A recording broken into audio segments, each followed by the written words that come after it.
Yo, yo, yo, welcome to another edition of the Geeky Bros Podcast. I'm your boy Tactix. Yo, it's just Darcy. And this is Big Geek Umar. How y'all doing today? Whoa. How y'all doing today? Too gay is good. I'm just really excited to have the Geeky Bros together, so I kind of slurred and mispronounced. It's all good. But no, Darcy, it's welcome back, brother. I'm hope Cambodia was a great time, and I'm not doing great. I'm not doing great. So Is that welcome black? I can't right now. I just can't. So T, how about you take over while I recover? I am welcome black from Cambodia. Wow, bro, man. Man, that Colombian air got you fucked up, bro. Yeah, high altitude is not my friend right now. Oh, man. My. But yeah, welcome back, Darcy, and I hope you had a wonderful travels. I did. I'm glad to be back and here to talk about all kinds of stuff. And there's one of the items you had sprung on me just before the podcast I've been combing over and preparing. I'm looking forward to getting into that. Yes, I felt that Tactix can't be the only person that I spring stuff on at the last second before our show. So That's just universal with everybody. exactly, equal opportunity asshole. All right, so we might as well jump into our first topic of today. So we are going to be covering a great deal of geeky news, and the first set is going to be focused on an oldie but a goodie, someone that's been really racking up a lot of news cycles lately. Daredevil Born Again, the MCU version of Daredevil, not the Netflix one. Now, the interesting thing about me saying it's not the Netflix one is, as of this week, the MCU now incorporates all of, well, actually, sorry, not of this week, as of last week, the MCU now incorporates all the Netflix Marvel series, which is Daredevil, Punisher, Jessica Jones, and Luke Cage. We haven't heard anyone talk about Iron Fist. We kind of hope that they don't, because that, like, we all good.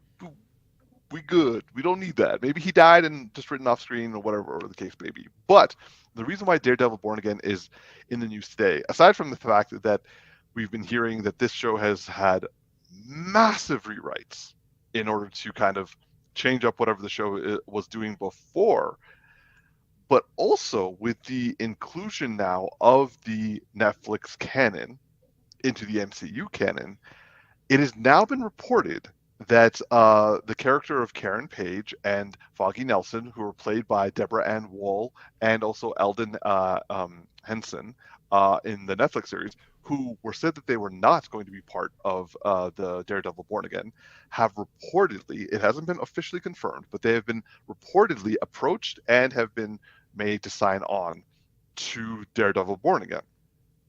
We don't know what the story is going to be, especially now that they're rewriting the whole series. But what we have been told is those two are back, and that Vincent D'Onofrio, who is our beloved Kingpin, is going to be the main villain, and also they call him, he's going to be the new Thanos of the MCU Disney Plus series. So I was like, this I definitely talk about. So I want to go to our resident naysayer, our doubter, our the man who lost faith in the man who with no fear. I want to hear what our bro Tactix has to say about this string of news. What an intro. Yeah, that was quite an intro. Honest. Factual.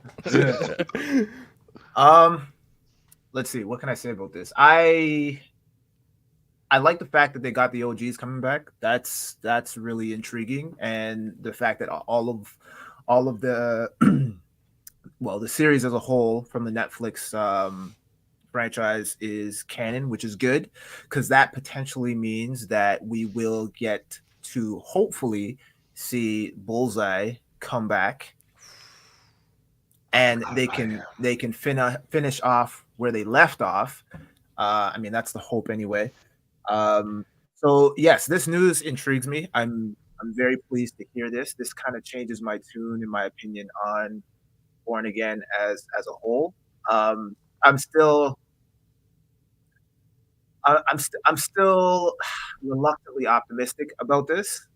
I mean, the fact that they're going back and they're rewriting the script after putting out trash, um, that that leaves me a little bit hopeful, just because it seems like they want to take this seriously, and they're kind of, Disney as a whole is kind of backed into a corner, and so they really have to deliver some heavy hitters in order to get back on the great with the fans. So, based on the news that's been coming out with all of this so far, this is good. This is good. Let's hope that it continues down this road and we get some more good news and potentially a really good looking trailer. Yes. Darcy, how about you? What do you think of all of this?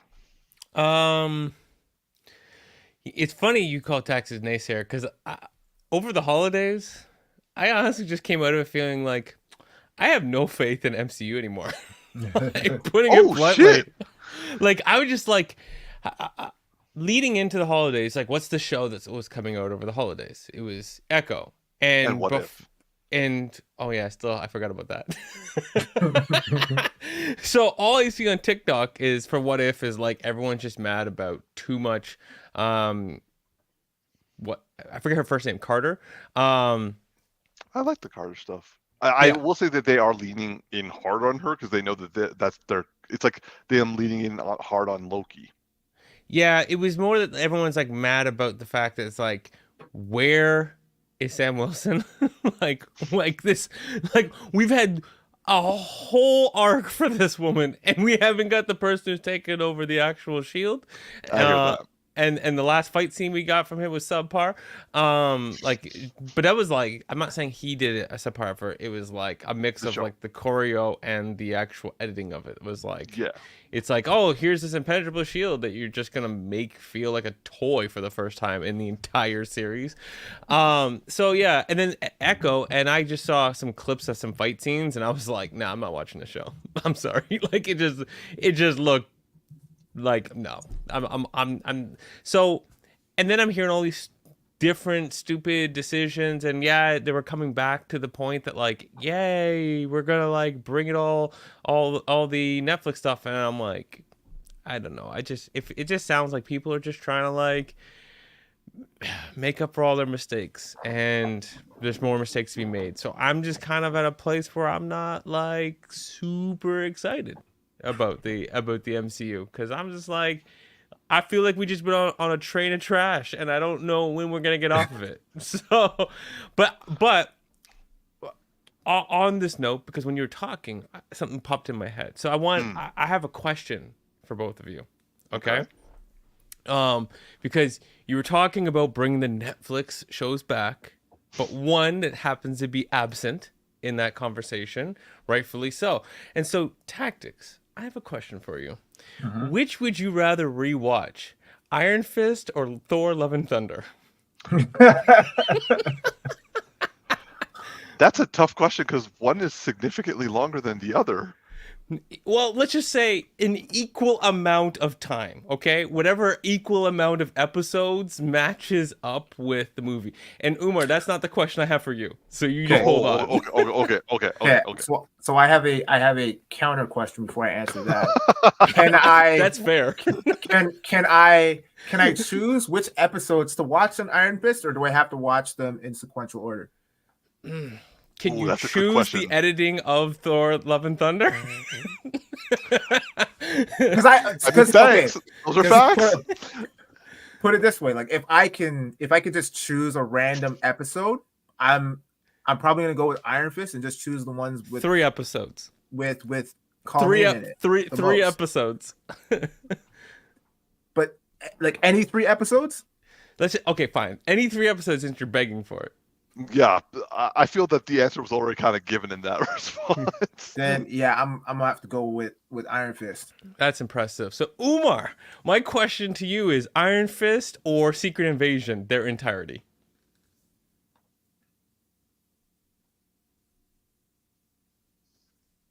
do do do do Oh, do. oh, I'm. See, I knew that was going to be harder. Oh, okay. I think I'll. Okay, I'm gonna say Iron Fist because Secret Invasion, while there was better acting and dialogue, it just hurt more because they hacked away at things that you loved. Iron Fist just was shitty from the beginning, so you could just like have popcorn and like I can attempt to turn my brain off the way Tactics and you keep telling me to, and like just eat the popcorn and just like I'll just be like, my life sucks. I'll just watch the show. Hey, versus like Tactix rightfully pointed out, Colleen's in that show. Okay, so there's something good to it. Okay, but on the flip side, it's basically like if a bunch of kids got together and tried to make their version of Karate Kid and just put it on YouTube. Yeah. So all in all, you're both saying that you love Iron Fist. All right, moving on. Next section. I will. Negro, please.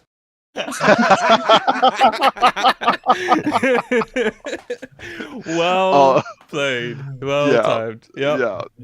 Okay. I will say in terms of my thoughts on this recent set of news for the Daredevil board again is that I find this encouraging.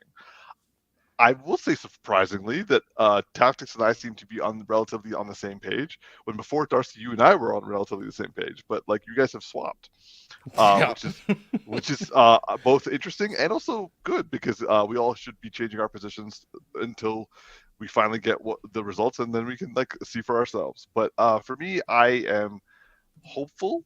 I think Echo. I still have to like finish Echo, but I think Echo is how should I put this? Like kind of like a nervous step in the right direction.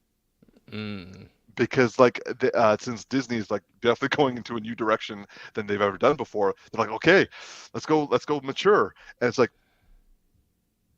so you're gonna go mature yet? Again, I've only watched the first 2 episodes. Maybe it gets better. But I will say that it's not a bad show, and it's not an offensive show. In many ways, it's like, so again, this is just 2 episodes in. It feels okay. It's not a bad show. It's just an okay show, which I guess is a better direction. But at the same time, it feels unsure of itself because they're trying to do new things. You can tell they're trying to do new things, but it's guarded. So it's like us 3 going on a balance beam. Tactics, you're going to like fly right past that. Darcy, you're going to be like, just like being like, yeah, I got this. And I'm going to be like nervously walking on that balance beam until the end.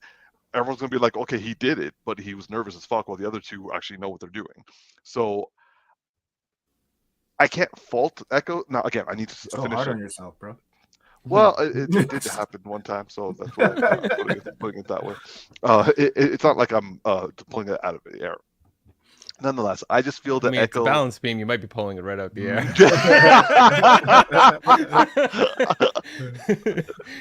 couldn't let that go. No, this is why we missed you, bro. But I just feel that Echo is a step in the right direction, just a guarded one, and it's very obvious it's guarded one. So like they need to be they gotta commit, even if they fall flat. But I guess they're afraid of falling flat at this point. But anyway, I think that rightfully so. Yeah. I mean, your description just makes me want to CNN that whole thing. Like, I just have no desire to watch it. I'm like, someone just give me a YouTube like explanation of the whole season. Man, we haven't used CNN in a while. Like, I need this whole thing in like 4 minutes or less. Like, I don't got time for it. All right, so moving on to our next topic, which is having to do with our resident new actor turned stuntman, Tom Cruise. So Tom Cruise has been in the news quite a bit lately, and it is both in what we thought it would be and also not what we thought it would be. The first one is we all expected, given how well Top Gun 2 was received both commercially and also critically, they obviously greenlit a third one. I don't know what they're going to do with him now because he no longer can be a test pilot. But like knowing Tom Cruise, he'll figure out something. He'll find someone who can teach him something to do with airplanes, and he'll just be like, "Let me get in that cockpit."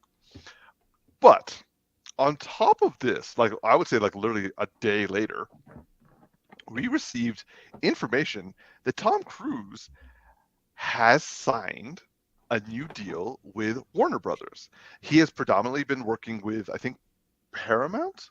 Yeah, I think so. Yeah, because like that's where he did Top Gun, and also I think the Mission Impossible franchise is also Paramount. But nonetheless, he has apparently signed a new deal to develop and produce theatrical films with Warner Brothers Discovery. This is going to be a mix of original content and also franchise building with Tom Cruise not just producing, but like being in front and center, as in like the lead actor.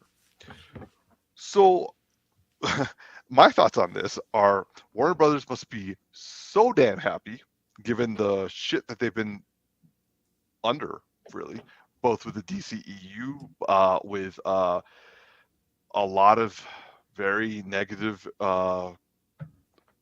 business decisions being flagged, and also just finally catching a break in the sense of Tom Cruise is pretty much solid in terms of bringing us content. But I wanted to know what you guys thought. So Darcy, let's start with you, man. Like, what do you think of these Tom Cruise announcements? Are you excited for them? Are you surprised by them? I mean, it's good. It's good for Tom Cruise. It seems like it because I mean, he probably wouldn't sign it if the check wasn't right. Right. The guy's been around long enough. He, I mean, he had a whole movie where he said, "Show me the money." I think the guy probably knows a thing or two.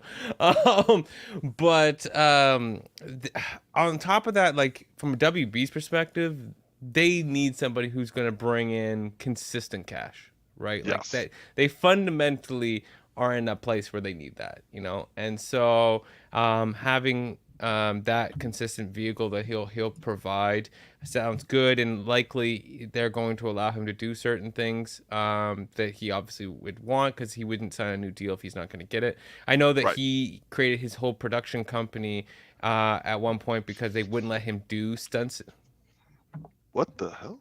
What is it? Looks like an eye inside the. That's exactly what I was thinking. Are we doing Scientology or something? Anyways, but he created his production company at one point because they wouldn't let him do certain stunts on a movie. So he was like very big on having control, so he can produce what he wants to the final product he wants to produce. So. I'm sure that WB is going to allow him to do, certain things. And, I mean, if he's working under WB, I mean, I wouldn't be surprised if he shows up in DC at some point, even if it was just like a side character, just for fun of it, just because, like, you're under the same house, Like, I'm not expecting him to be like, like a staple superhero character, because I just don't quite feel like that's what he would want to do. I don't think he want to get himself locked into anything long term, but I could totally... Actually, thinking about this, I could totally see something like James Gunn pulling him in to be the most ridiculous character if Tom Cruise like doesn't take himself too seriously and just puts him in something. It's just like, what? And he just for the laugh of it, and it's like, all right, cool. It was like he just happened to be on set that day. Like he happened to be next door. We just asked for 15 minutes. Put him in a costume, called it a day. But yeah, I'm overall like pretty like this seems like a good thing overall for me. Okay. T? Yeah, I agree. This seems like it's a good thing. I really enjoyed Top Gun Maverick, and I'm curious to see what they would do with Top Gun 3. Whether or not it's necessary, I don't really know, but I mean, I'm open to it. I mean, they did a lot of things different in the second one than they did in the first, with obviously the advancement in technology. So that's really cool.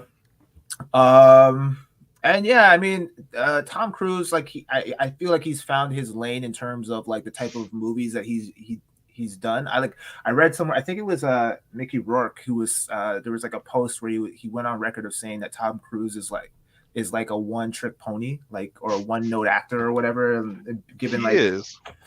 Okay, as of now, yes, I agree. I mean, he had some other stuff that he was in, like he did like Interview with a Vampire and a bunch of other stuff before he kind of like started getting into the action genre, and then I guess he really liked it, considering that he's such a adrenaline junkie, that he kind of just found his lane and stuck with it.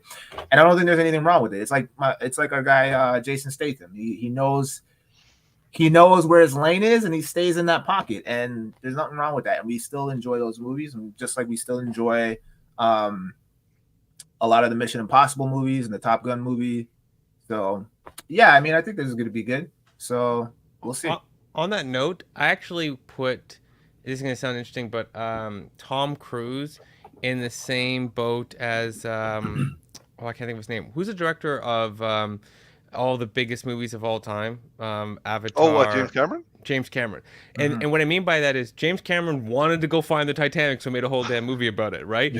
Tom Cruise wants to get in an airplane, so he just goes and makes a movie about it, right? Like he just, if their lane is like whatever they're really interested in. His lane just happens to be narrow focused in movie creation, where like James Cameron will make completely different things, but it's just because the guy like wants to explore an idea that he has, and then he's like, "What if things came back from the future and were robots and destroyed us all?" Like that seems interesting. Yeah, make a movie about that. Yeah, that's true. I mean, I feel like you basically make the sacrifices early in your career and just kind of do things for like the Oscar buzz, to the point where you make a name for yourself, and then when you reach high level status, then you can basically just do whatever the hell you want and like embark on the projects that you're actually interested in, and you're not doing it just for an Oscar nomination or whatever. You're doing it because of the joy of the actual project. Yeah.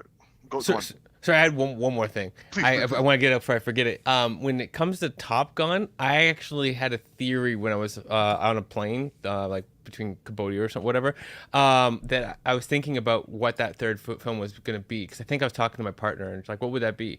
And I have a real feeling I know where he's going to take this. He's going to do the same thing as Rocky with Creed, and pass it on to the younger one. So he'll move himself up into more in the office, and he'll find a way of doing something. Or maybe he'll kill himself off at some point. But like more to the point of like, I think it's about passing on the legacy and creating franchises, as was said in the thing. So you could really build a big franchise over Top Gun.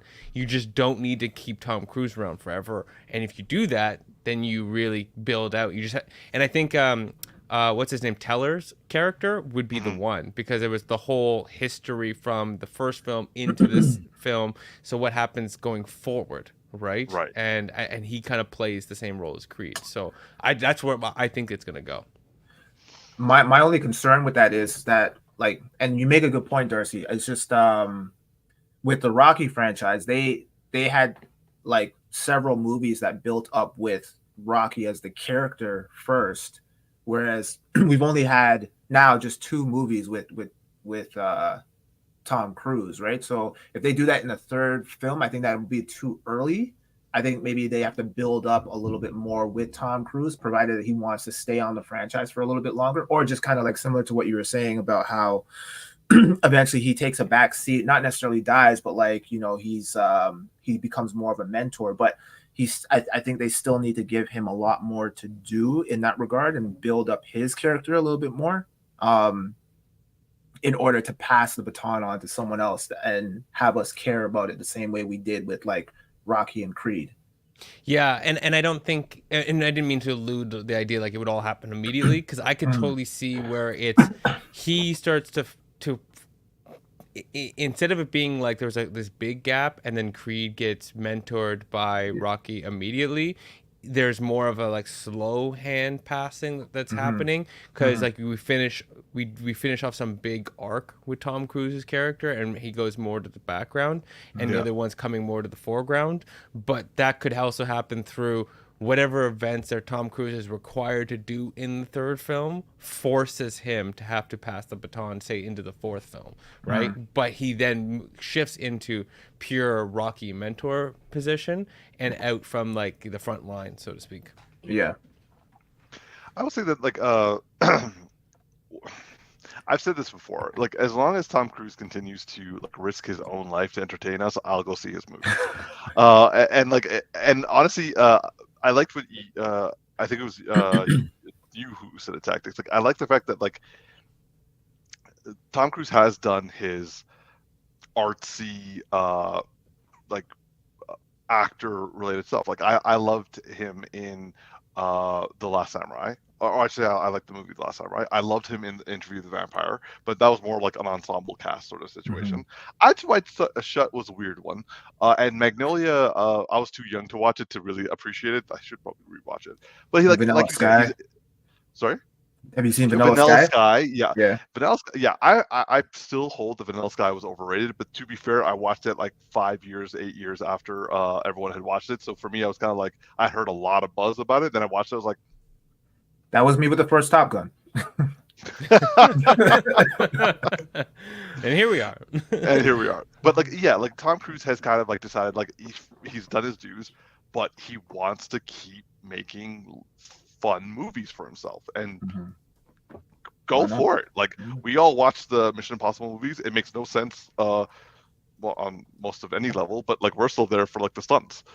And same with Top Gun. Like, I will say Top Gun Maverick had a little bit more heart than I was anticipating. And yes, that they basically replicated the 80s in the modern fashion without, like, oddly enough, without keeping any of the toxicity or like the cringe moments in the original.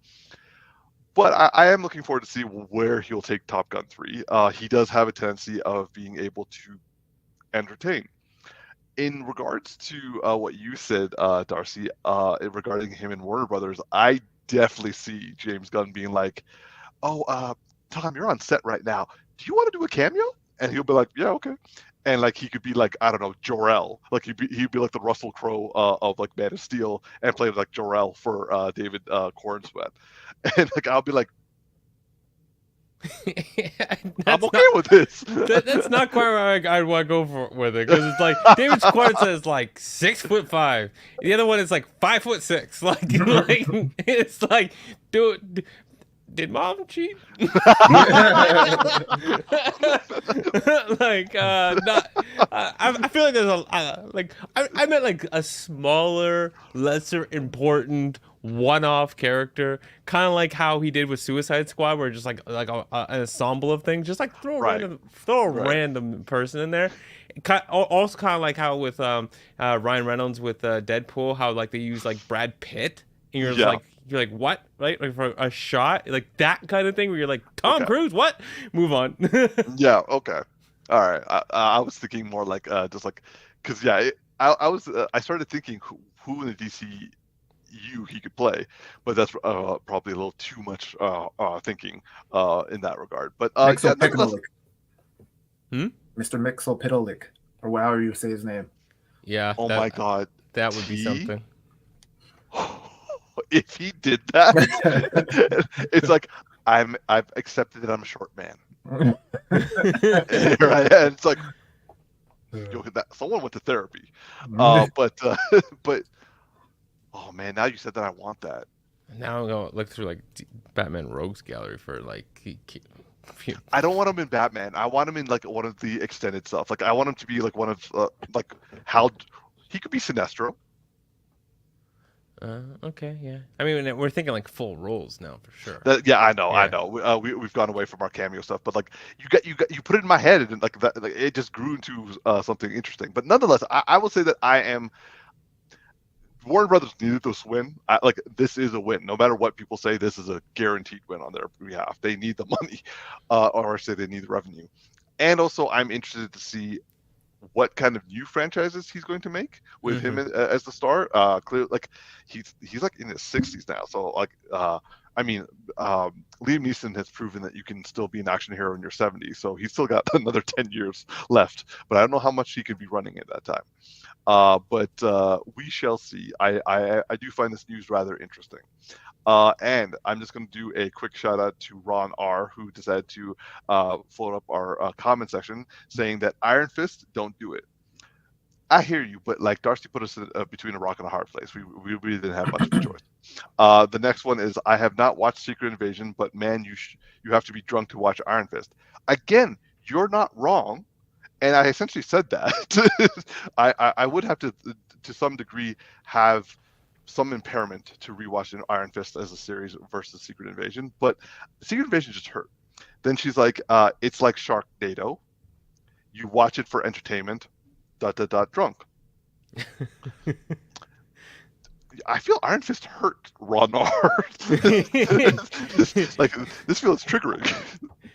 On that note of like watching something in an impairment, you ever remember the movie? It was like Kung Pao or something, Kung Pao Chicken. It was like a parody of Chinese martial arts films. Yeah, and it was like a really bad one. I missed that. When I was like in high school, this movie came out. So like a long time ago, right? Well, we were all in high school, but when I was in high school, I watched it, and my friend and I, we were like hanging out, eating like candy and pop or whatever, and then we like, for some reason, I don't remember what happened, but we ended up staying till like 3 o'clock in the morning, and that's when we tried to put it in. But you know when you're starting to fall asleep and you're like half awake? Yeah. Oh, it was amazing, because there was like scenes where it's like a cow gets on its hind legs and does karate. Oh yeah, it's a horrible film. It is like a scary movie, like making fun of Scream. Oh, okay. Yeah, that kind of like parody. Anyways, yeah, that's that Sharknado, Iron Fist, they're all in the same category for me. Oh, okay. All right then. All right, so moving on to our next topic, which is very much in line to what we were just discussing. So, I'm not sure if he's in Sharknado. Is Jason Statham in Sharknado? I don't know. He's in the Meg. He's in the Meg. The Meg. Sorry, that was a real downgrade. Sorry. So, we have talked about an upcoming movie called The Beekeeper that stars Jason Statham. So much so that we decided to spend half an episode on our podcast doing Jason Statham elevator pitches for future movies. I was on Rotten Tomatoes earlier this week, trying to think of any kind of like topic, and I came across the reviews for The Beekeeper. And let's just say that I was rather surprised with the critical response and the audience. Well, not so much the audience response, but definitely the critical response. So I expected this movie to be, at best, a 40%. It got 71 by critics. And the audience score, which I'm not surprised in, gave it a 94%.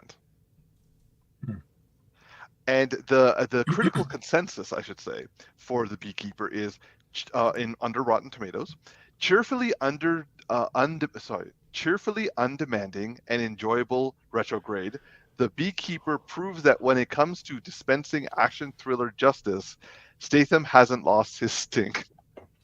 Oh man! Audience critical census is fast-paced and full of action. The Beekeeper delivers everything Jason Statham fans will be looking for. So I'm gonna say this is a breath of fresh air for me. And I forgot about this little fact, but the movie is directed by David Ayer. Oh. Yeah, why didn't we lead with that? I felt that it was a nice little cherry on the top of the cake I just made. Yeah. No, I mean, like, why aren't they advertising that more? That's more interesting to me. Like, I'm like, David Ayer. I'm always been a fan of David Ayer, and I'm even a fan of David Ayer when WB screwed him over. Like, that didn't change my opinion one bit. So yeah, that's more intriguing. By the way, that movie review missed a couple of good pun lines, like, you know, buzz your way over to the movie theater, and you know, like honeypot or something. You know what I'm saying? Well, nonetheless, I am wanting to hear what my bros have to say about this. So, T, what are your thoughts on the reviews of David Ayers and Jason Statham's The Beekeeper? Well, I'm not super surprised because as of late, quite a few of Jason Statham's movies have been doing pretty well. I mean, not exceptionally well, but like well received considering the type of movies that he's generally a part of. Minus, of course, what's it called, the latest Expendables movie. I heard that was not very good at all. I missed it. So I can't speak on it. But I saw somebody watching on the plane. It looked like trash. Yeah, it was all over the shoulder shots. Like the action was just like face shots. It looked boring. Yeah. So, and I heard they killed off Stallone in like the first 10 minutes. So I heard that too. And apparently Megan Fox like took over the Expendables afterwards. Yeah. I'm like, I'm not sure if I want to watch this movie. Yeah. But Oh Lord. But yeah, in regards to the way it's been received, I'm not surprised. I mean, Jason Statham, like, say what you will about some of the movies that he's been in, the man has charisma and he can carry a movie. Like, he's proven that on several occasions. Super entertaining. He's always going to deliver some top notch action. And so above all else, you know, you don't go to his movies for a storyline. You go there for some kick-ass action and to be thoroughly entertained with some cheesy but like humorous one-liners.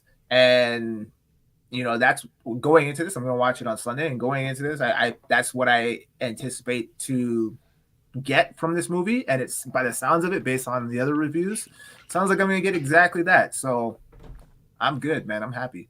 Yo, I cannot wait for you to give us your review of this movie. Mm. How about you, Darcy? What are your thoughts? I mean, once you said 71%, and then you said David Ayer, I actually started looking at movie times. I've been doing that for like this whole review. So you know, I'm gonna talk to my lady after this and be like, I don't think I can do it tonight because we're both dealing with like jet lag still. And then like the first showing that's closest near me is 7:15, and I'm like, we're still in the podcast. And the next one's 9:55, and I'm like, I already feels like I'm gonna sleep through it. So but yeah, I'm thinking we'll be like, hey, you want to go to watch a movie this weekend? So and she loves Statham, she loves like action films, so I'm like, you know, just like a quick popcorn film. So I'm in, like, you know. And worst case scenario, I'm gonna stream this thing, but on best case scenario, I get to go see it in the theater. I hope you guys are able to go watch it together. That way, you guys can do an out of the theater reaction. Huh? Yeah, fair. Well, I mean, I don't know about that. You don't got to put like a whole thing out there. You know, we don't know everyone's plans. You know, maybe Tag's got some private alone time plan. You out here trying to slide us in the DMs. Like, relax. Well, okay. Then I look forward to having a segment next week reviewing The Beekeeper. I'm gonna see if Columbia has the movie playing. Hopefully they're currently. I guarantee you they do, because they were advertising it in Cambodia, and I'm sure. Really? Yeah. Did you not remember? I sent you guys a picture in the group chat because it was written in Khmer, and I just thought it was interesting looking at it in a different language.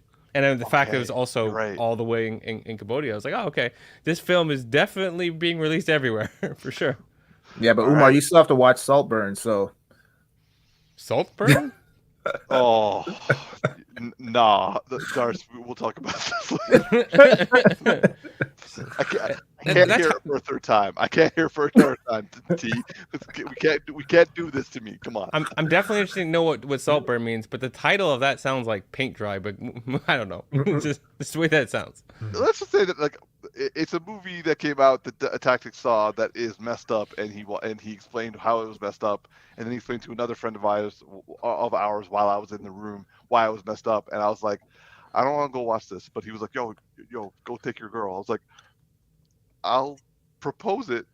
Not sure. I'm gonna try to fight it. But Beekeeper might be my, like, you want to watch this instead? But all right, moving on to our next topic. So I was a little surprised this week when a trailer for a movie I had no idea was coming out It's with Adam Sandler, and it's from Netflix, and it's called Spaceman. Now, I will admit, I kind of have missed the Adam Sandler renaissance. Now we have we always have actors who kind of like change it up in with how they tend to be going. Like Chris Evans was like a light, or I should say a weak Ryan Reynolds, and then he did Captain America, and all of a sudden started doing all these dramatic roles and started kicking ass. We also have Matthew McConaughey. He was the rom-com guy, and then all of a sudden he starts doing all these dramatic roles, and you're just like, damn, okay, winning some Oscars. And also Wolf of Wall Street, which he really weirded me out in that movie. And then also apparently, Tactix knows what I'm talking about. I love that scene, bro. So weird. I was like, what's happening right now? I think that was the one scene that Leonardo DiCaprio wasn't acting in. He just was like, he's just like, yo, what is happening? But apparently, and I will say, Tactix, you're the one who kind of made me aware of this renaissance, and I had to look it up afterwards. Adam Sandler has also kind of had a bit of a career renaissance, and he has been doing more dramatic roles lately, mostly on Netflix. Like, I knew that he did that movie Punch Drunk Love in like, oh god, was that like early 2000s? Yeah. But like, I always meant to see it, but it never really happened. However, Netflix has been releasing some movies of his. Tactics. You said it was Uncut Gems and Hustle. Yeah. So apparently, I knew of these movies like kind of like in the background, but I was like, oh, I'm not gonna lie, I completely forgot about them. And after you brought it up, when I showed you the trailer for Spaceman, I realized, oh my god, these movies are actually highly critically acclaimed, and also audience loved it.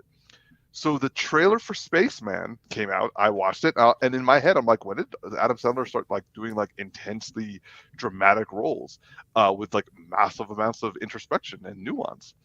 And I will say that I was thoroughly impressed with this trailer, and shared it with my Geeky Bros. But yet they were not as surprised as I was. So I'm gonna pass it to them to see what they think. So T, what were your thoughts on Spaceman the trailer?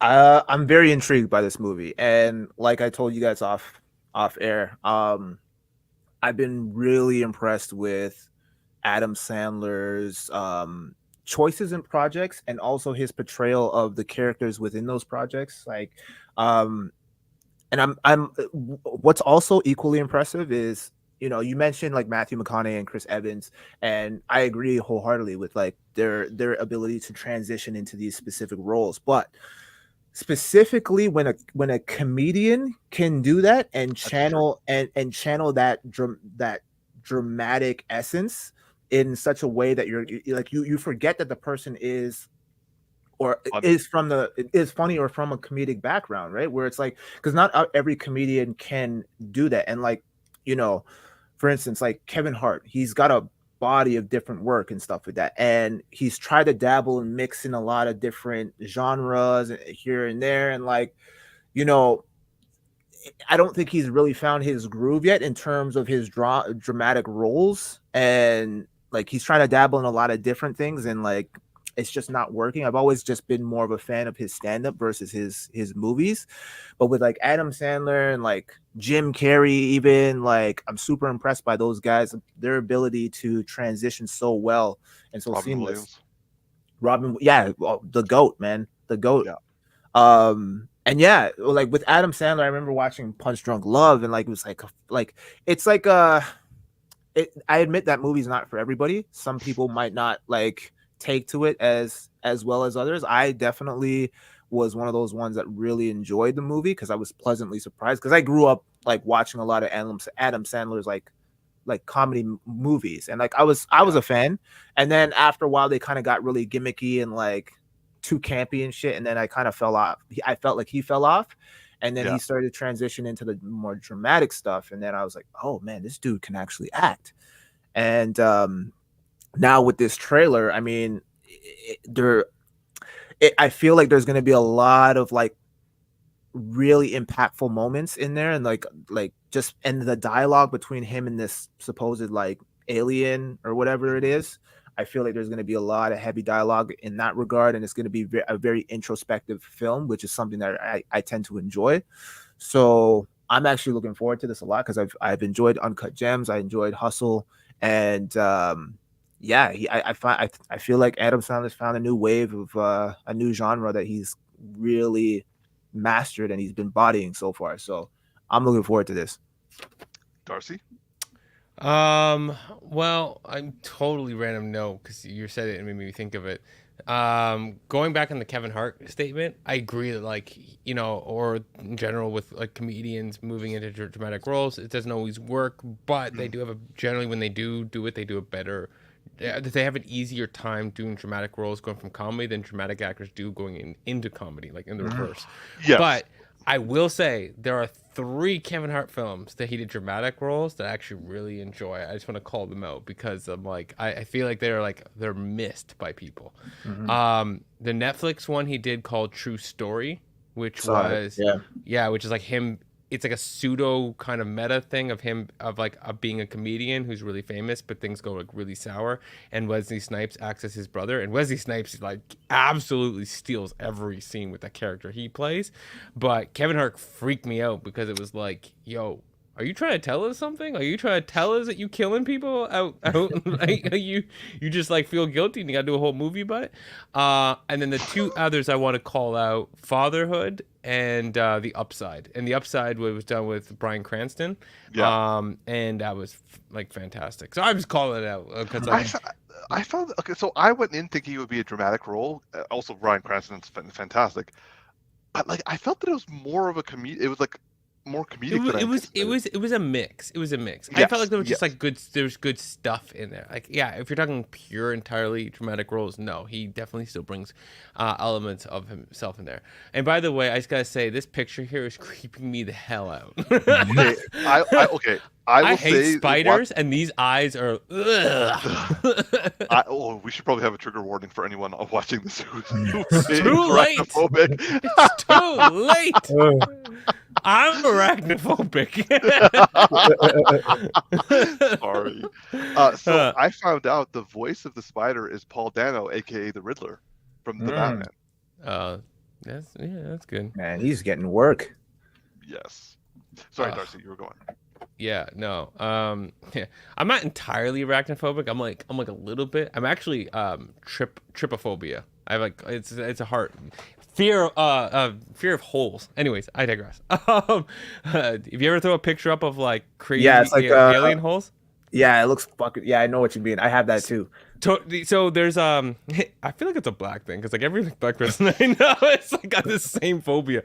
But there's like a specific plant in Asia that has this holy thing, and I just it creeps me out. Even when I think about it, I feel disgusted. Yeah, we found it in Cambodia. And one person who was like with it, she's like, "Oh, this is a really sweet plant." It starts eating out of it. I'm like,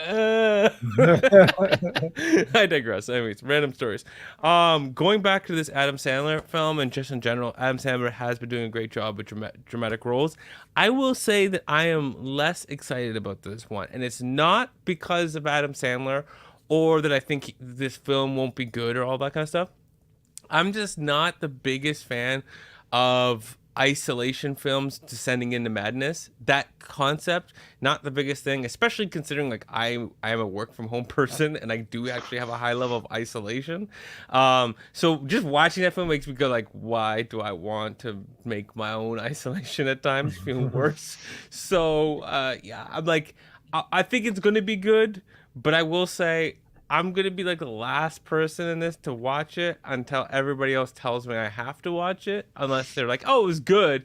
And I'm like, great. If they're like, you have to watch it, I'm like, all right, maybe I'll watch it, you know? Like, so, yeah. It's just like, it's like Tactix with like not wanting to watch like sci-fi or something with wizards and stuff like that. Like, I'm just, it's like, okay, it's not, it's like a subgenre. I'm glad you brought this up because this was something I meant to like bring up. T. It's in space. I know. You need to explain this to me, man. Like, Man, I don't know. I don't have an answer for you, man. I don't know what it is. Question though. Is it because it's realistic space versus fantastical space? Like Star Trek and Star Wars is fictional, and this looks an actual person just going to space in an actual way that we actually do, so it feels more like a real story. Yeah, maybe that has something to do with it. Because I mean, I've enjoyed certain space movies like like Guardians of the Galaxy. Yeah, but that had other stuff going for it. Don't really too, call man. that like, a space film. You don't put that in the same category What as are you Star talking Wars. about? You're gonna say like Guardians of the Galaxy and like Star Trek are in the same group? I'm gonna say Guardians of the Galaxy and Star Wars are in the same group. No, I wouldn't put them in the same group. No. Star Wars is like a whole No. It's because MCU just makes it too much like. It's not the same. It's not the same, bro. It's just not the same.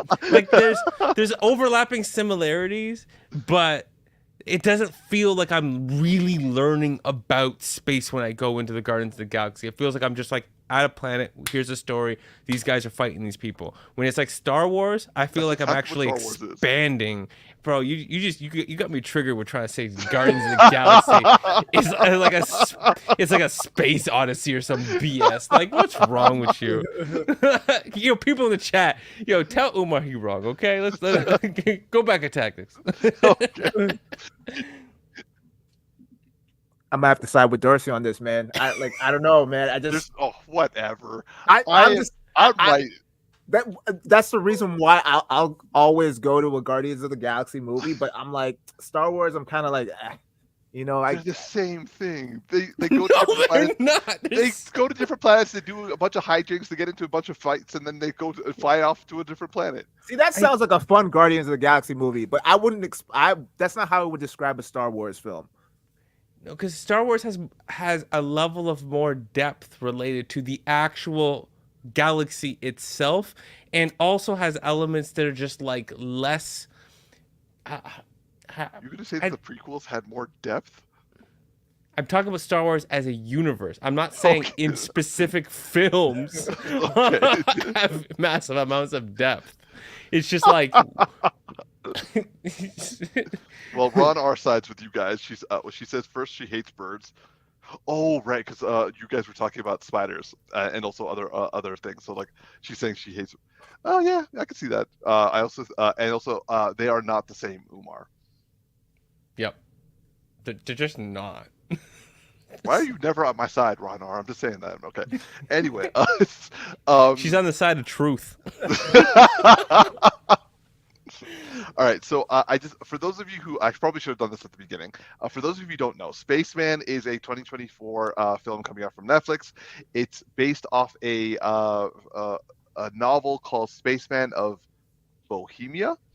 And it is about an astronaut sent to the edge of the solar system to collect mysterious ancient dust, finds his earthly life falling into pieces.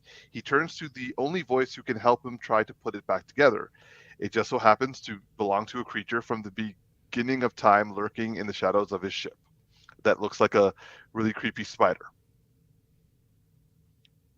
That is the tagline, or actually that's a synopsis that I found online. So Adam said, I will say that I am thoroughly intrigued by this film. I do get what you mean about the isolation films, Darcy. Like, they're kind of a hit or miss for me. Like, some I'm like, oh, that's really interesting. Others I'm just like, I don't really want to watch this. This makes me depressed. And I have also someone who transitioned to working from home, and I do definitely go stir crazy in my room. So like, yeah, it can be unnerving. However, this surprise, I guess the fact that this, like, I don't know, this just is intriguing to me. So I will say I will be looking forward to checking this out. And also, Tactix, your information about Adam Sandler's recent renaissance has made me very much interested in watching out Uncut Gems and Hustle. And I was going back to the comedians going to dramatic roles. Darcy, you were the one who brought that point up, right? I will say that I know of one actor who made me really believe, and that is absolutely true, that you can go that direction a lot easier than you go the other direction, and that is Sandra Oh. I didn't know this, but Sandra Oh actually started off as a comedian. Oh, didn't And know I that was like, either. yeah. So when I heard that, I was like, wait, what? And then I was like, oh my God, comedians can really do dramatic work, because she is awesome. Yeah, because comedians are known for taking their depth of pain and then making light of it. Yes. And versus like if you have not had that experience and know how to make light of it, you know how to only stay in like the dark part of it. And so Yes. it's just like it's a harder transition. Exactly. So for me personally, I will say that I look forward to watching this film and just taking a look at a couple of things from our comment section. Chris Tari says, it's nice to see a good Adam Sandler movie. We hear you on that, bro. And ... where he's not vacationing with his friends. Pixel. Yeah, absolutely. You can miss me in movies like that. That's for sure. I think those are just, as Tactix put it with other actors, that's just their way of like getting money so they can do the stuff that they want to do. But this case is actually the reverse, where Adam Sandler does the wacky like films so that he can do the dramatic roles that he wants to. Mm-hmm. All right, moving on to our first discussion topic, which is going to be a revisit of an old topic that we had.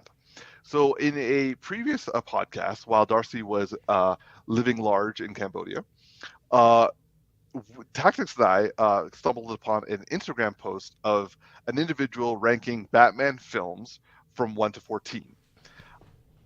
I shared this Instagram post with Darcy because after the very impressive discussion that Tactix and I had, I can't leave my Geeky Bro behind on this one. I definitely am very interested to see how he would reorganize this 14 Batman film appearances. And so, Darcy, I have shared with you the Instagram post. You've seen the list that this Instagram individual has listed the Batman films. I would like to know, how would you reorganize the list from 1 to 14? And a follow-up question after that, because it's a question that Tactix spurred on in our last podcast. He said, which live-action depiction of Bruce Wayne is your favorite? And I would hope that you can answer that after you give us your list. So take it away, buddy. Sounds good. So first off, correction here. We're ranking 12. I know the post had 14, but we're excluding 2 of them that were animated because we didn't include enough of the animated films. So and so I also, just for clarity, because I was in Cambodia, I didn't watch any of the podcasts. No offense, different time zone, all that kind of stuff. I don't know what your guys' rankings are. So I'm just saying I'm going in blind. I'm going in cold, okay? Fair. Here, I'm Mr. Freeze right now, okay? So no idea. So, and second of all, especially for Umar, disclaimer, some of this is going to hurt. So. Oh, good God. And this was tough. This was tough, okay? So I'm going to go with what we all know is number 1. It's The Dark Knight. Like, there's no guessing around that. I've only watched the film like 70 times in my life. So I used to, when I was first learning how to code, I used to just leave it on a third screen on rerun all the time. And just literally all day while I was coding, it would just be on. So The Dark Knight. Followed by my new second, The Batman. I'm a big fan of that Matt Reeves universe that he's building, just the noir of it, just the aesthetic. Yeah, like to me, that's just amazing. Okay. And then this is where it starts to get interesting for me because I'm going to start flip-flopping all back and forth all over the place. So, I really had to struggle with these choices. For everything that's coming from this point until we get to the end. I didn't struggle at the very last one at all. Next is Batman Begins. Really? Yeah, it's Okay. This is a struggle, okay? Because there were other things I kind of wanted to put before it, But then I'm like, but they're flawed. And this is more solid. Next is followed by Batman Returns. I told you we were going to have trouble. Before 89. Yes, it is before 89. I knew this was going to start hurt you. Because when I was young, so for like you guys watched 89 more than I did when I was young. And Fair. I happen to have watched Returns more than you guys probably did. And there was something about Returns that just happened with the Penguin and Catwoman. Those two characters, just the way it was, really messed with me. It gave me like nightmares, but made me want to watch it. Like, it was just really intriguing to me. So for me, in the way that you guys have a special place with 1989, I have more of a special place with Batman Returns. It just is that. It's more of a nostalgic. So it got number 4 out of like that nostalgic part of my childhood that is just like, it has to be there. Okay? Okay. Yo, I Ty, get that because you hear this guy's tone of voice with me already. I get that. We're Like, only on 4. When we rewatched it, Tactix and I were literally like reciting that movie line by line, and you were just like, Yo, and I was like, "Why? What's with the popcorn? Why was he eating popcorn? This woman's out here getting killed. This man just like slid off and be like in the back, like pop, pop, pop, pop, pop, pop, pop. Like, don't worry, baby, I'll be there with you in a second. Like, where did this popcorn come from?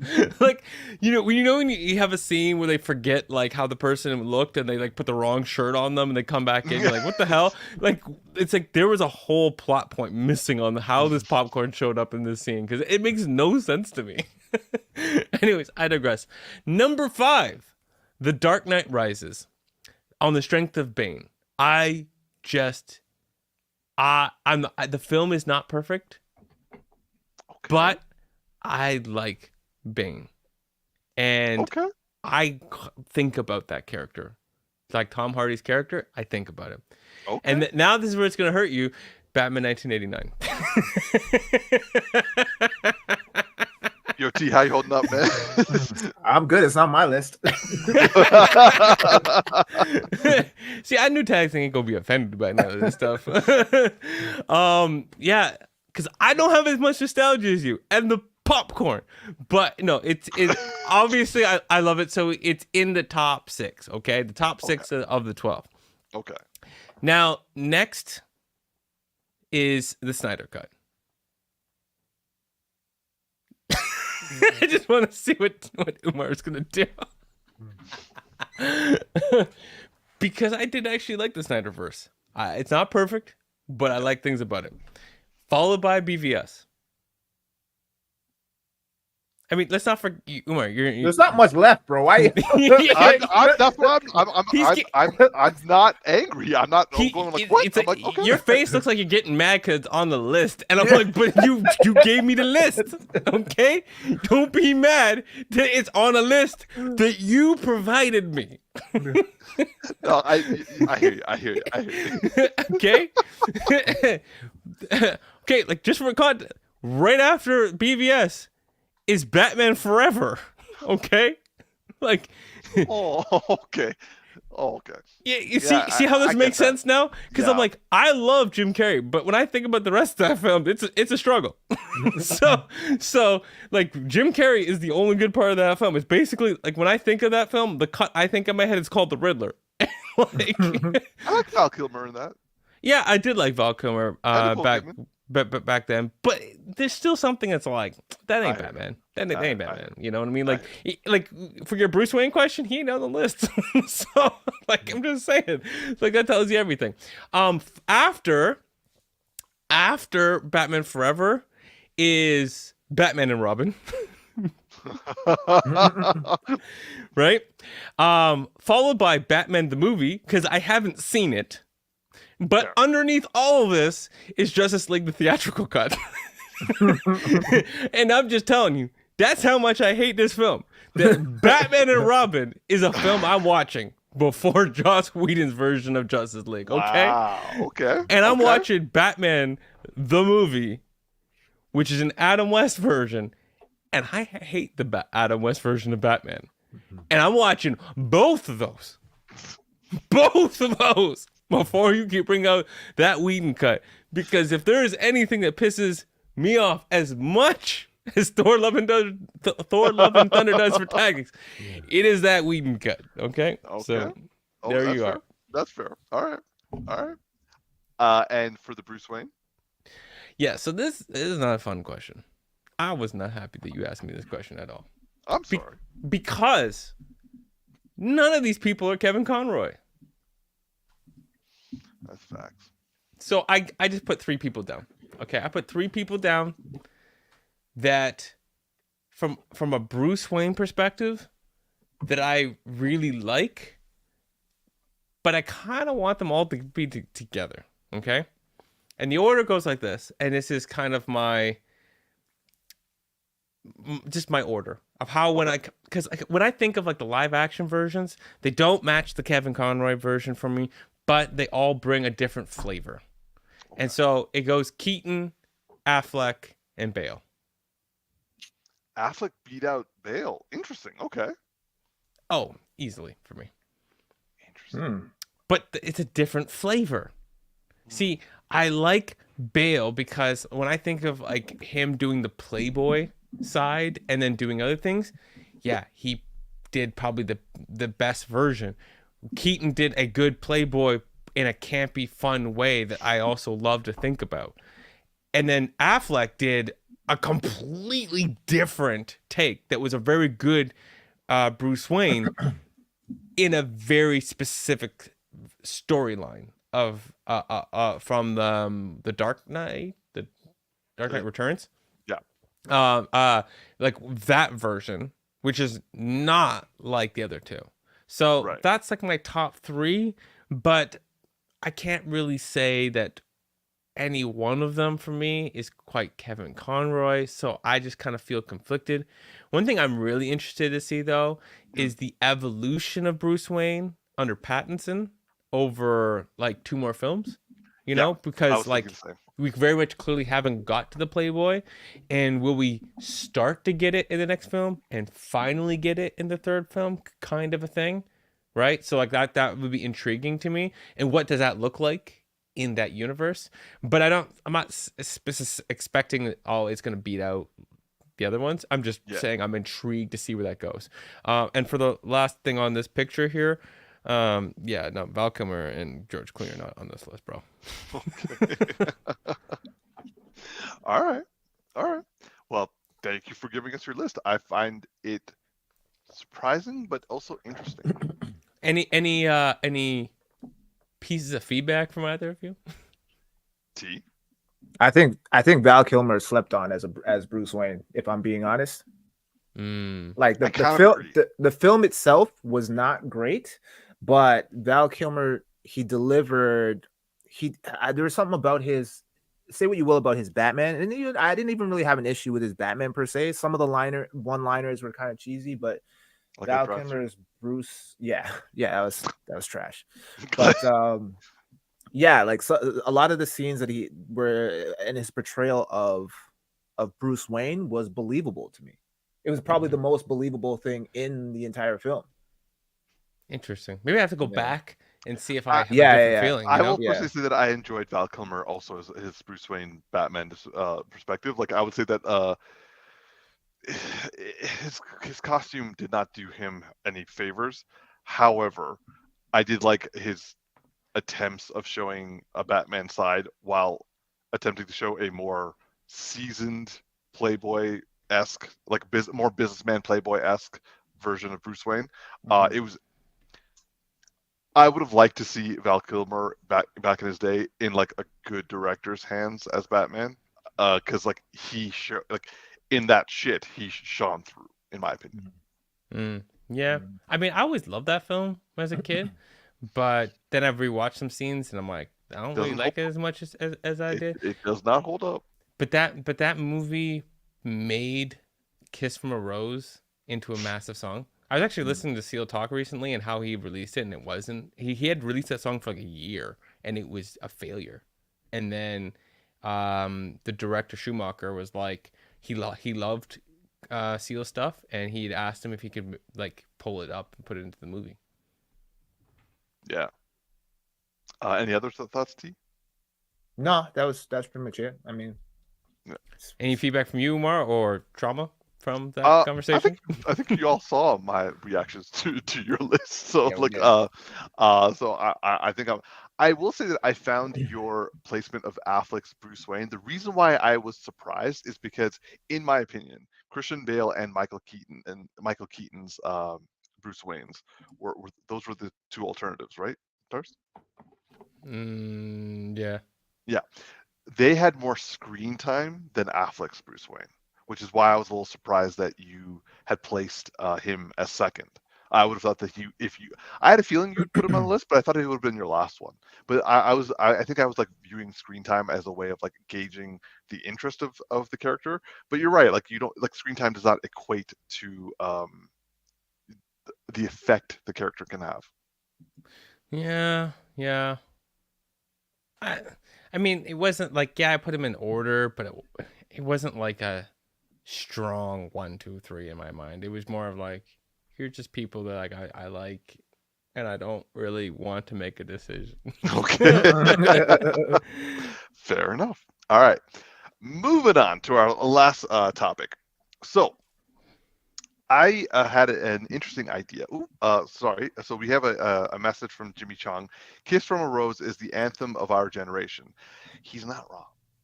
Yeah. Definitely not wrong. So in regards to the Geeky Bros, we've all been kind of during the holiday season. I definitely watched a whole bunch of stuff, and I know that you guys have also been checking out new things. So I thought it would be interesting for us to kind of do Geeky Bros recommendations based off the things that we've watched. Now, I will say that I have. There is one recommendation that I have, but I wanted to know, Darcy, do you have one that you are willing to share of something that you've watched recently that you think other people will enjoy?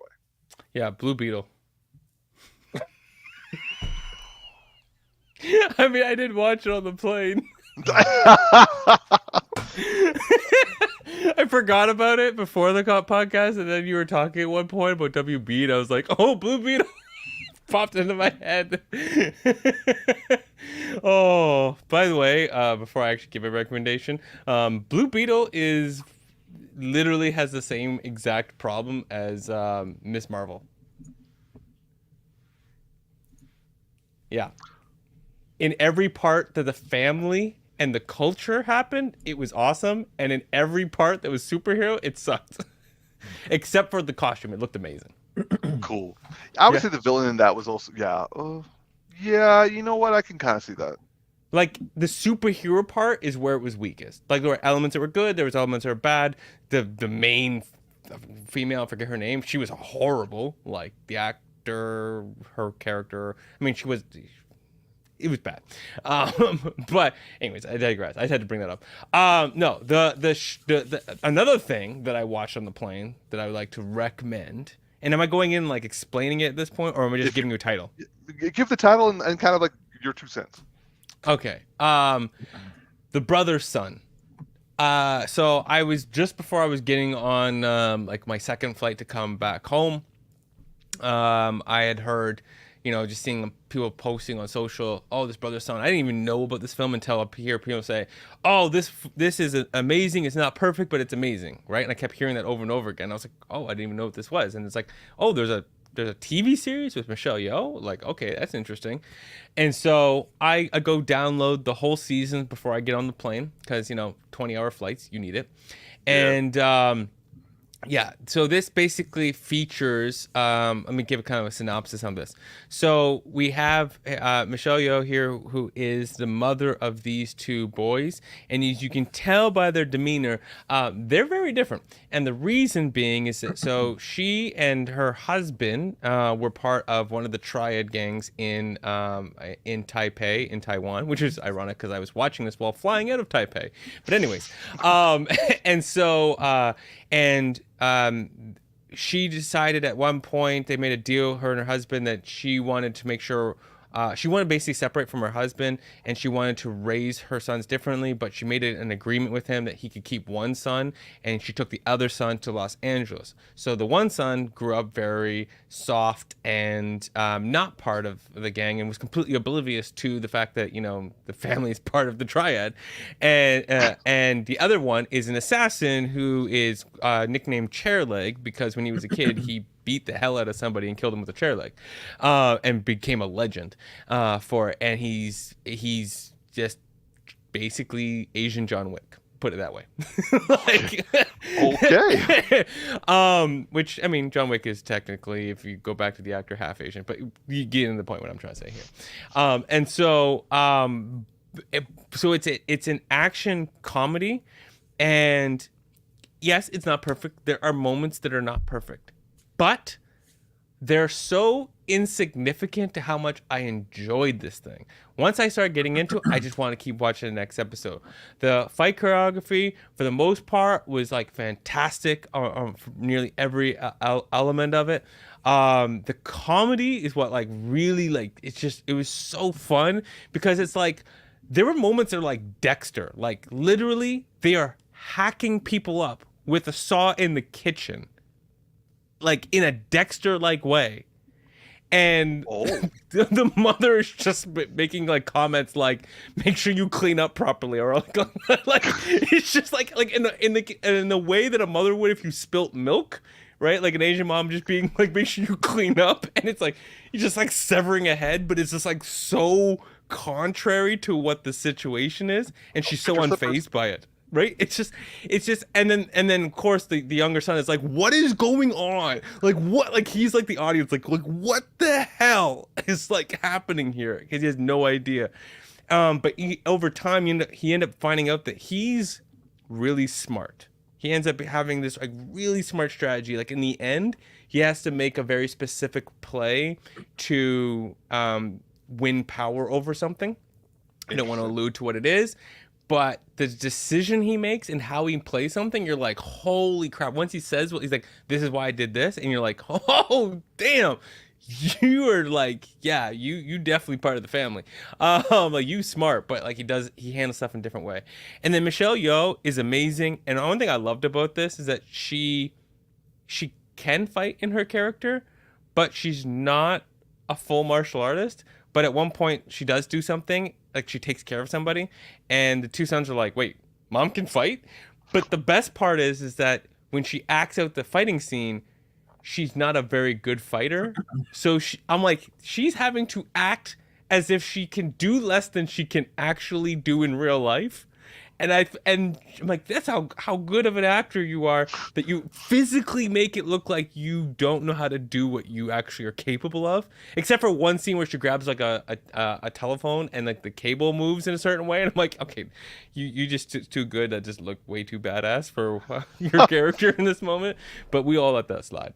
And she just delivers as she always does. She is like fire in all of this, and steals every scene, and she's just like an amazing boss level character in this, especially how she like moves through the community of like women, and uses like how they all communicate to like suss stuff out and make decisions and makes plays amongst the triad. So overall, it's just super enjoyable to watch, and it's badass, and it's got like, you know, people getting hacked up and stuff all at the same time, and yeah, it's fun. Like it's weird how it's like it can be grotesque and hilarious at the same time. So yeah, absolutely highly recommended. I don't see people being disappointed unless they just don't want to watch a fun martial art film and they don't want to laugh at the same time. So there it is. You definitely have me sold. I'm actually going to check that out as soon as I can. Absolutely worth it, trust me. T, any suggestions from your end?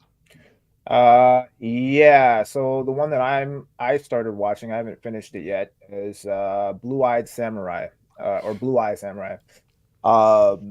Yeah, it's a banger so far. I can't really say much because, like I said, I haven't finished the series, but so far I'm really enjoying it. It's like a quest for vengeance.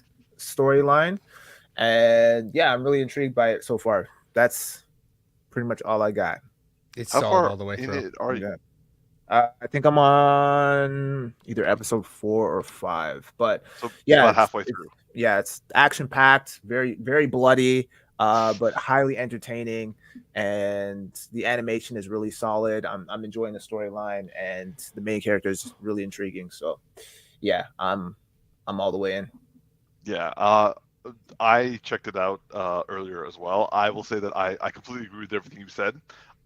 It I'm not gonna lie, this didn't caught me by surprise. I Mhm. thought it would be just like something I would like watch a little bit of, maybe have it in the background sort of thing. Mhm. But like it held my interest, and Mhm. I was left like thinking about it after certain episodes as well. It was, and the action was dope. Like I don't like this style of animation very much. Like, and Darcy and I have talked about it like when he's been giving me suggestions about anime. But like this style of animation has always bothered me. But for some reason, like like maybe the show is just that good. I enjoyed myself thoroughly, and the voice acting was really done well. And yeah, so like I completely support your recommendation on this. One thing to add, actually 2 points. One for you, Omar, when it comes to the animation, I think that they're starting to find their stride with the 3D, 2D animation because I think that was rough in the beginning, but they're leaning in, and I think Into the Spider-Verse really showed people more, Yeah. and then people are pushing it. And the other thing, Tactix, as you conclude this show, I would love to hear your thoughts, whether on camera or off camera, Mhm. related to the biracial part of the dialogue that will get expanded as you get close, like all to the literal last scene of the show. Mhm. It will be a topic of conversation throughout Mhm. the show. Okay. Yeah. Okay. Well, yeah, I like for everyone watching, I highly recommend the Blue Eye Samurai with Tactics because yeah, like it's a surprising gem on Netflix. All right, so for my recommendation, I will go saying for something from Apple TV. It's a comedy spy thriller show. Oh, sorry, a British comedy spy thriller show called Slow Horses. It's with Gary Oldman as the main lead. He basically like this story is like based off of a series of books. They're called the London Rules. So what this show is about is Gary Oldman is this like he's not retired. He basically he's like a washed up spy from the Cold War, and he was MI5's at one point top Cold War spy, but he kind of had it get too real for him, and he was like, look, I don't want to do this shit anymore. So he kind of took over the office of something called Slough House, which is basically like where all the fuck ups go. Like this is not the best of the best. This is like MI5's embarrassment that they can't technically fire, but are at the level of like they go to work under him so that he can treat them like crap enough for them to be kind of like either just quit or him to fire them to be like the last like they are professionally humiliated and completely uncredited in the spy world. And it turns out for like 3 seasons that they've released so far, like, they are basically the ones that need to kind of fix things that MI5 keeps messing up because they're the ones that no one expects anything of, and so therefore they are able to hilariously at times, other times really embarrassingly, able to fix shit just in time for things from getting much worse. And I will say that the first season really caught my interest in that Gary Oldman is one of the actors I consider to be a comedian. Sorry, not comedian, sorry, a chameleon. Mm. He takes over every role, and I don't see Gary Oldman, I see his character. Mm. And he does it again. Like within the first 5 minutes of meeting him on screen, you're like, oh, I know who he's like. But the thing is, when he starts, like he's this guy that he treats people like crap. He's really mean. He is like the boss you're afraid to have at any job you work at. But he has a sense of loyalty that even though he hates these people, even though they're the worst of the worst, they're his people, and you don't mess with his people. and he comes out of not retirement. He comes out of like being self-destructive and goes back to his days of being like a very shrewd and capable spy to protect his people from getting fucked over. So I will say that like it is funny at times. It is surprisingly politically politically correct and also politically progressive in its storytelling, because they basically use the fact that there are tropes in all these sorts of spy things and use them to kind of like turn them on its head. So I will say that this is a thoroughly enjoyable watch if you're into spy stuff. Nice. Sounds intriguing. Mm-hmm. Yeah. Can I throw an honorable mention out since you said spy stuff and something Sure. we just concluded today? Jack Reacher season 2, honorable mention. This season I'm finale. 2 episodes behind. The season finale, phenomenal. It's Really? Oh damn, you caught up already? Oh, you! I literally saved. I was 2 weeks behind in Cambodia, and I saved them for the plane, rightfully. 19 hours, you know. and yeah, and I just caught the season finale today. Just well handled episode. Like, one of my worst pet peeves is like you make the climax of the season at the very tail end of the episode, and then you have to like rush the ending. No. They took their time. I can't wait, man. Because it's 8 episodes in total per season, right? Yeah. So I still have to watch the final episode because the way they ended the 7th one. Oh my gosh, I was like, oh. Damn it! Yeah. So I'm behind the most. Like I'm behind 2 eps right now.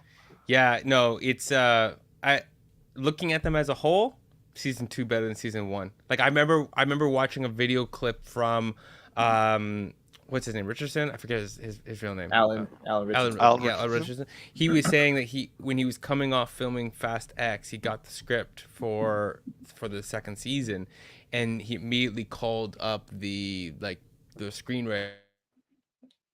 Muted myself. The main screenwriter for the show, and he said we're completely screwed because how are we gonna top this first 3rd season? and I'm like, yeah, it's so intense, and you think like, oh, they're just gonna repeat the 1st season. No, and then they built up with this that it's like, yeah, the 3rd season's gonna have to be like kind of a return to form on the 1st season, but with something new, because it's gonna be hard. That 3rd season, they're gonna have to work extra long to get that flushed out, because this one's well handled. Well, you know when you have a good wrap up of everything in your story, and they do a really good job of enhancing Reacher's character by making him go through a lot of character development while at the same time him expressing none of it, and you just seeing it. But he never expresses a damn thing. Like, there's only a little bit of stuff that happens in here. You're like, okay, he's changed a little bit. It's mostly for sex. I have a question for the 2 of you then. Tactix, you may not be able to answer this, but like, so when Tactix and I talked about this before, we were about halfway through season 2 of Jack Reacher, and I was saying that I actually liked season 1 better than I've seen so far for season 2. Darcy, you've now stated that you like season 2 better than season 1, but would you say that it was going slower until the ending, or would you say that for you it's been like better than season 1 from beginning to end? I would say that the first couple episodes might have felt a little bit slower as they were like trying to introduce the cast, but I say that at the same time say not entirely, because the format is really what's a bit different. So I think that your expectation is that it's going to be like he rolls into town, he does the same things, and then we meet a big boss. But it's not that kind of story. The first season is like I just said, he rolls in town, takes out some people and fixes a problem. But this one is somebody's taking out the people from his past, and now they have to band together, and it gets intense. And they're fighting somebody who's a lot smarter than the people that he rolled into town to fix the problem of. And so it's, I don't know, like for me, it's just, it has the elements of the first season.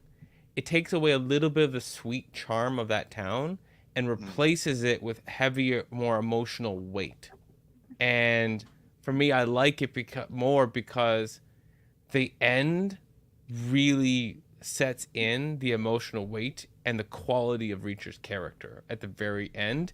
And for me, that impact outbeats that change in form that might make you feel like, oh, it's not quite, because I like the first one because it introduced all that stuff. Where I don't know how to say it, but sometimes we watch something and we're like, oh, I just really like that the first introduction sticks with me the longest, right? And then it's hard to beat that. Whereas this one's like it added an emotional weight that the first one didn't have, and so it just did something I really really love. Fair. And T, I know you haven't seen the last episode, but like, would you say that the latter half of Reacher before the final episode has improved your opinion of season 2? Yeah, definitely. I think, and you feel it's improved on season 1.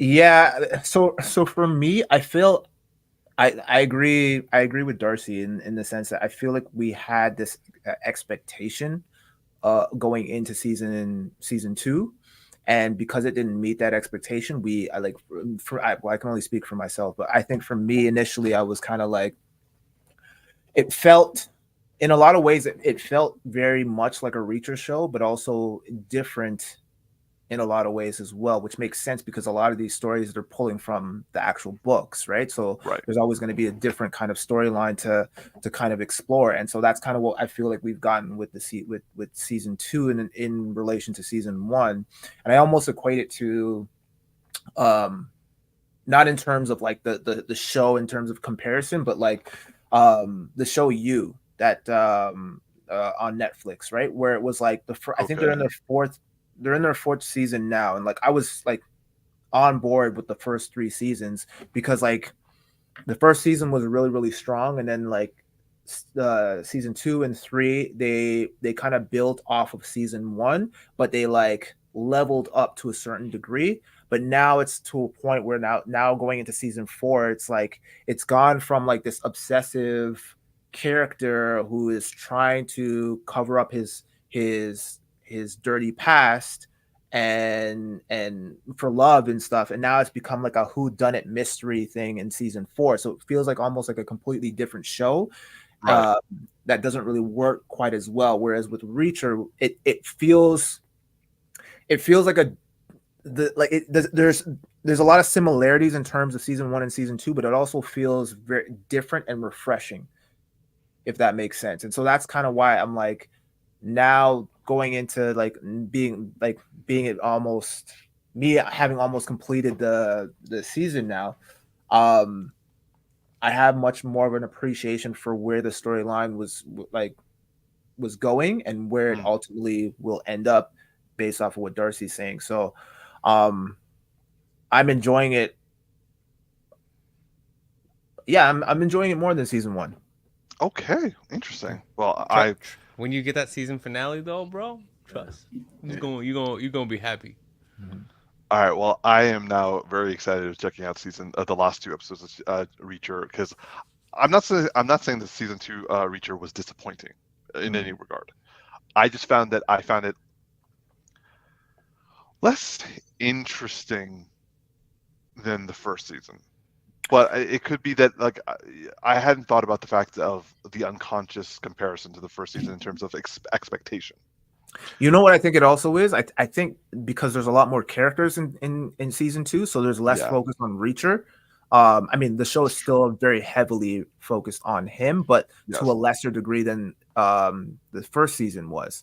And so now we're having to kind of like be introduced to these other characters and share the spotlight with a lot of them, right? So like it kind of throws things off a little bit, but it's not enough for me to say like, oh, like I'm not really into the second season. It just took a little bit of adjusting to get used to these new characters.